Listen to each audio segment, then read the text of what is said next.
Hello, the story I'm going to read you today is called Roxaboxen. It is written by Alice McLarren and it's illustrated by Barbara Cooney. My friend Mrs. Bateman, Barbara Cooney is one of her favorite illustrators. So I'll be sure to show you the pictures. And this is a story that's based on a real life thing happening. Roxaboxen.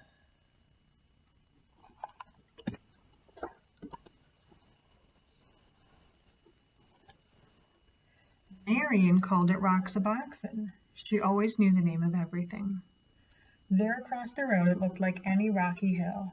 Nothing but sand and rocks, some old wooden boxes, cactus and greasewood and thorny ocotillo, but it was a special place. Oh, those must be the houses. Oh, there is Roxaboxen. They said it's a special place. It doesn't look very special to me right now. The street between Roxaboxen and the houses curved like a river, so Marion named it the River Road. After that, you had to ford a river to reach Roxaboxen. Of course, all Marion's sisters came, Anna May and Frances and little Jean, Charles from next door, even though he was 12. Oh, and Eleanor, naturally, and Jamie with his brother Paul. Later there were others, but these were the first. Well, not really the first. Roxaboxen had always been there and must have belonged to others long ago. Look, there's all the kids getting together to play.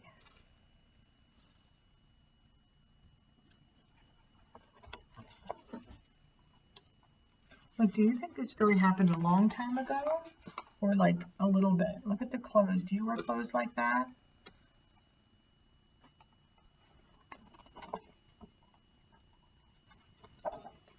When Marion dug up a tin box filled with round black pebbles, everyone knew what it was. It was a buried treasure. Those pebbles were the money of Roxaboxen.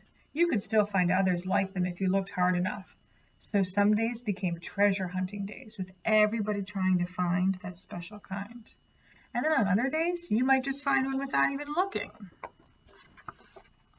So look, there's the box of pebbles, and they use it as money. There they all are searching. Do you see some of them there? So it's like a pretend play place for them. That's fun.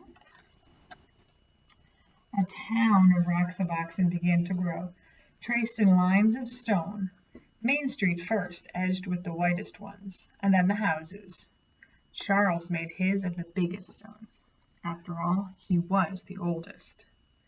At first the houses were very plain, but soon they all began to add more rooms. The old wooden boxes could be shelves or tables or anything you wanted. You could find pieces of pottery for dishes. Round pieces were the best.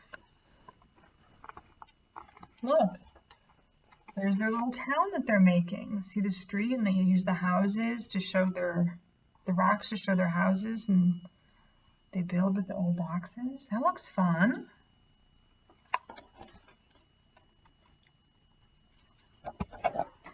Later on, there was a town hall. Marion was the mayor, of course. That was just the way she was. Nobody minded. So a town hall is like a place where a mayor lives, or works. They don't live there, they work there. And the mayor is like a person who takes care of a town. Look, there she is. They've got their American flag up. So she's kind of put herself in charge of running the town.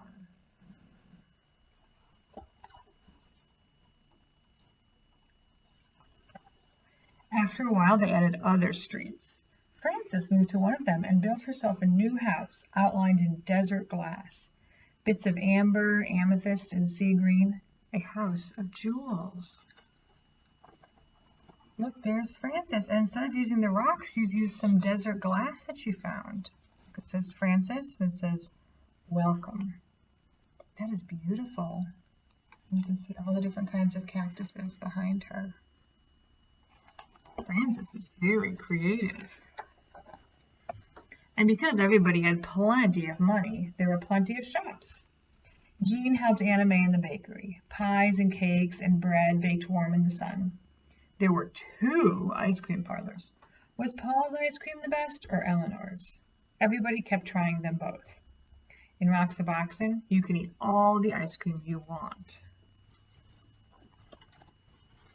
So there's the bakery, and look, here's one ice cream parlor and the other.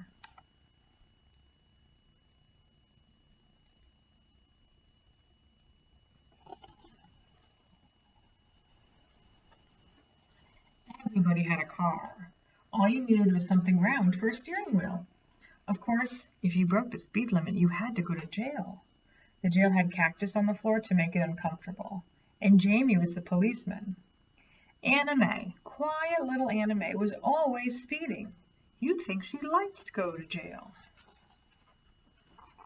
They're there pretending that says jail.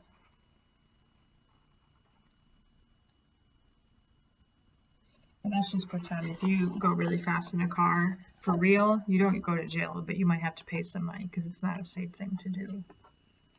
But they look like they're having fun. But if you had a horse, you could go as fast as the wind. There are no speed limits for horses. And you didn't have to stay on the roads. All you needed for a horse was a stick and some kind of bridle, and you could gallop anywhere. A bridle is a thing that a horse wears around its head so you can help ride it. See those little strings? Those are the bridles for them.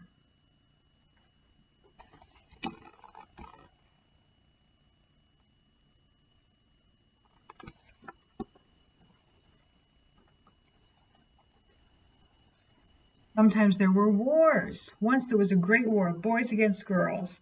Charles and Marion were the generals. The girls had Fort Irene, and they were all Girl Scouts. The boys made a fort at the other end of Roxaboxen, and they were all bandits.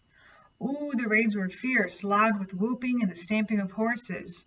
The whirling swords of Ocotillo had sharp thorns, but when you reached your fort, you were safe. Look, here's the boys' fort, and there's the girls' fort.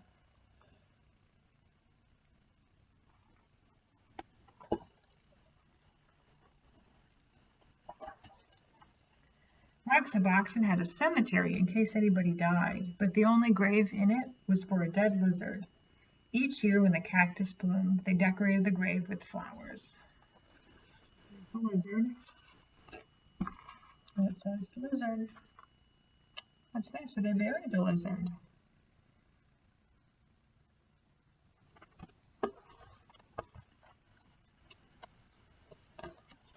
Sometimes in the winter, when everybody was at school and the weather was bad, no one went to Roxaboxen at all, not for weeks and weeks.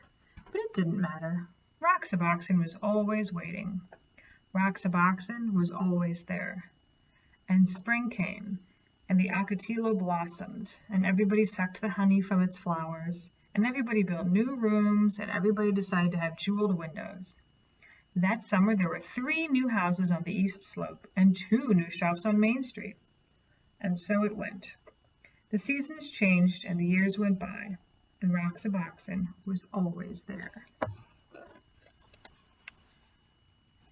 So look, in this plant on Ocotillo, it's a plant that grows in the desert. You can get some honey out of its flowers. Look at the birds and the butterflies and the cactus flowers. So even if they can't come all the time, it's always there waiting for them. That's nice. The years went by and the seasons changed until at last the friends had all grown tall, and one by one they moved away to other houses, to other towns. So you might think that was the end of Roxaboxen, but no, because none of them ever forgot Roxaboxen. Not one of them ever forgot. Years later, Marion's children listened to stories of that place and fell asleep dreaming dreams of Roxaboxen. Gray-haired Charles picked up a black pebble on the beach and stood holding it, remembering Roxaboxen. And more than 50 years later, Frances went back, and Roxaboxen was still there. She could see the white stones bordering Main Street, and there where she had built her house, the desert glass still glowed. Amethyst, amber, and sea green. Look, there's Frances, and if you look very close, you can see the white stones, and you can see some of the glass from her house. Remember that beautiful house she built? So even though they grew up and Roxaboxen wasn't a real place, it was just a place they played, they could still imagine it and think about it and tell stories about it. That's so special. Do you have a place where you like to play? Maybe it's a real place, but maybe you can invent things in your head about it. Maybe you can tell people stories about it. I had fun reading this story to you. I'll see you later.